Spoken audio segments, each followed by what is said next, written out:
What's up, YouTube? Today is going to be a very interesting conversation. As y'all can see, I got my MPC 4000 in front of me, and I'm here to talk to y'all a little bit about why I use this thing and why I went back to using it in 2021 and probably beyond. I'm here to talk to y'all a little bit about why I made that decision, what this offers me, and why I went from that thing back to this thing. So let's talk about it.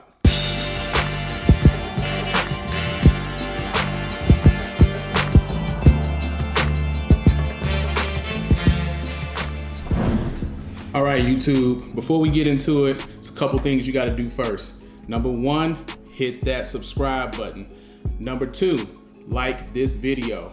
Number three, make sure you click the little bell notification so that you'll get notified when I have any new content coming to the page. So let's get into it. I went back to this more so out of two things: familiarity and simplicity. I'm fairly heavy-handed when I'm drum programming, so I actually like the size of it. I like the wideness of it. I feel like I'm actually operating a piece of real, gear, real hardware. Wait, it is real gear, real hardware, right? I think. Anyway, no pads are like the Akai pads. I don't care what y'all say. I know this is controversial. Don't kill me in the comments, but I'm gonna say it anyway. Ain't no pads like MPC pads. Ain't no pads like MPC pads. You cannot duplicate these. They have way too much give and feel.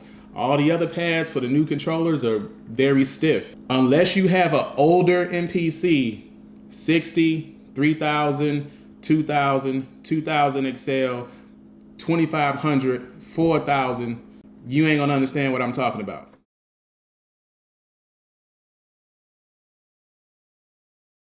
One of the other reasons that I went back to it, or not necessarily went back to it, this wasn't really a reason I went back to it, but it's more of a thing that I wish new controller makers would start implementing in their controllers. And it's this, it's a flip screen. Believe it or not, as simple as it is, it's a real critical feature to music making, because when you sitting down and you making music and you got a vibe, you don't want to have to be looking over, you don't want to have to stand up or adjust any kind of, move your body all weirdly, you know what I'm saying, that the body really ain't designed to be doing and looking standing up. Like, you want to be able to just do something simple like move the screen forward, move the screen backward. It's simple. So that's one of the things that I really didn't even know I missed until I didn't have it. And although I love my machine, I still love my machine. By the way, if you haven't seen my top 5 reasons for why I like machine, go ahead and click the link at, I don't know if it's this corner or that corner, one of these corners. I always get it wrong anyway. Click that video and you can at least see why I like the machine. However, this video is about this MPC. I was in a state of having too many things and too many resources and too many tools available, right? But I believe personally in the software space that we in now, making all the music, we have way too many tools. We have a ton of tools: Logic, Reason, FL Studio. I think that if we're all honest, most of us have so much stuff that we actually are unproductive. Like, if you think about it, think about all the plugins you have. 1, 2, 3, 4, 5. Every beat that I make, I typically use anywhere between 5 and 7 plugins. I have 454 plugins. Yeah, I think that's it. It's still way too much. This brought me back to simplicity, because there's a certain type of element that this provides, and that is, it's not a secret. This forces you to learn how to produce music. I don't think the little people in the back heard me. Not necessarily just MPCs. Any hardware production forces you how to produce music. You know why? You make music with your ears, not with your eyes. So for me, that's one of the reasons that I went back to using the MPC, because I just felt like I got to a space where the software world just offered way too much, and it kind of stifled my creativity in a space to where honestly, like I didn't always want to turn on the computer to make music. Like I wanted to just turn on something, start making some music and get a little groove going or get a little feel going without even having to turn on the computer.